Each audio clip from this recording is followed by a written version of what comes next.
Sorrows সংঘের প্রতিষ্ঠাত্রী হলেন Dhanya elizabethae রেনসি। তার জন্ম 1786 সালের 19শে নভেম্বর ইতালির সালোদেচিও একটি ছোট্ট শহরে।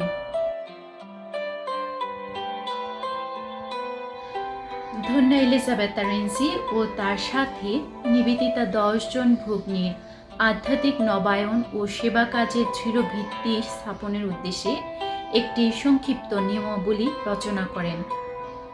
1839 সালের 26শে আগস্ট সে ক্ষুদ্র সেবা কারিণী দলটি সংঘ হিসেবে ধর্মপ্রদেশের অনুমোদন লাভ করেন এবং একই মাসে 29শে August Sisters of Our Lady of Sorrows সংঘের ভগ্নীরূপে ব্রতীয় পোশাক গ্রহণ করেন।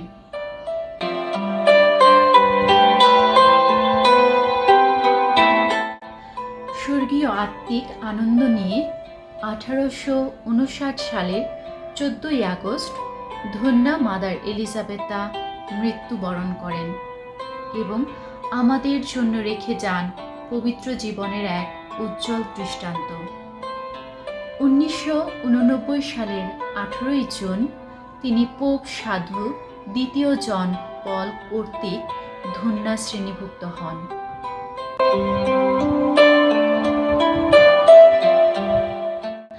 আমাদের সংঘের মটো বা ঐশ্য অনুগ্রহ হচ্ছে টু বার্ন টু লাইট, অর্থাৎ প্রজ্বলিত হও এবং আলোকিত করো। সংঘের ক্যারিজম দরিদ্র, অভাবগ্রস্ত, অসহায় ব্যক্তি ও যুবক যুবতীদের সেবাদানের মাধ্যমে ঈশ্বরের অপরিমেয় ভালোবাসার সাক্ষ্যদান, বিশেষ করে প্রাতিষ্ঠানিক ও ধর্মীয় শিক্ষাদান।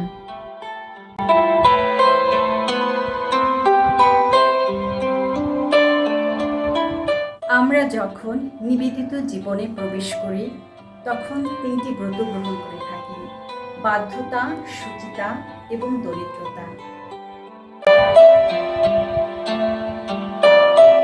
জীবন হচ্ছে একজন ব্রতধারিণীর আদর্শ জীবন এবং প্রার্থনার মধ্য দিয়ে আমাদের জীবন শুরু হয়। আমাদের সকাল শুরু হয় প্রার্থনা দিয়ে এবং এই প্রার্থনায় আমরা সকালে আধা ঘন্টা নীরবতায় ঈশ্বরের সামনে থাকি। আমরা খ্রিস্ট জাগিয়ে অংশগ্রহণ করি, কারণ খ্রিস্ট জাগি হচ্ছে একজন ব্রতের জীবনের মূল কেন্দ্র এবং খ্রিস্টকে অনুসরণ করি, আমরা পথ চলি।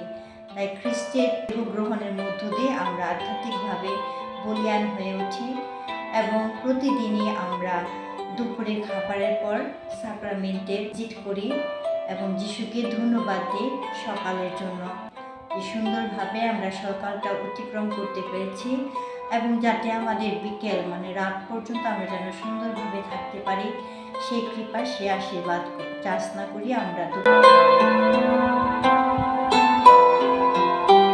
সন্ধ্যার সময় আমরা প্রার্থনা করি, সেখানেও আমরা 1 ঘন্টার প্রার্থনায় আধা ঘন্টা নীরবতায় থাকি এবং ঈশ্বরের উপস্থিতি, ঈশ্বরের ভালোবাসা, ঈশ্বরের কৃপা লাভ করে থাকি এবং এই নীরবতার মধ্য দিয়ে ঈশ্বরের সাথে আমাদের যে সম্পর্ক তার গভীর হয় এবং নীরবতার মধ্য দিয়ে আমরা ঈশ্বরের কথা শুনি, বোঝার চেষ্টা করি এবং তার কাছে যাওয়ার চেষ্টা করি।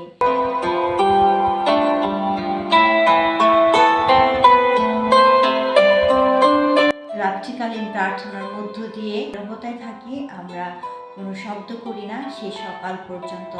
সকালে খ্রিস্ট জাগের পরে আমরা জোরে কথা বলতে পারি, নীরবতায় থাকি আর নীরবতার মধ্যেই আমরা যিশুকে খুঁজে পাই।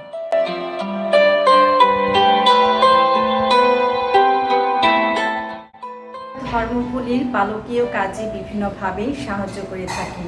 যুব সংঘ, মারিয়া সংঘ, সেনা সংঘ, শিশু মঙ্গল, পরিবার পরিদর্শন, রোগী বাড়িতে যাওয়া, তাদের কমিউনিয়ন দেয়া, প্রার্থনা করা, পাদেদের সাথে গ্রামে কবরস্থানে আশীর্বাদ করতে সাহায্য করা, বিভিন্নভাবে আমরা পালকীয় কাজে সক্রিয় ভূমিকা রেখে চলছি।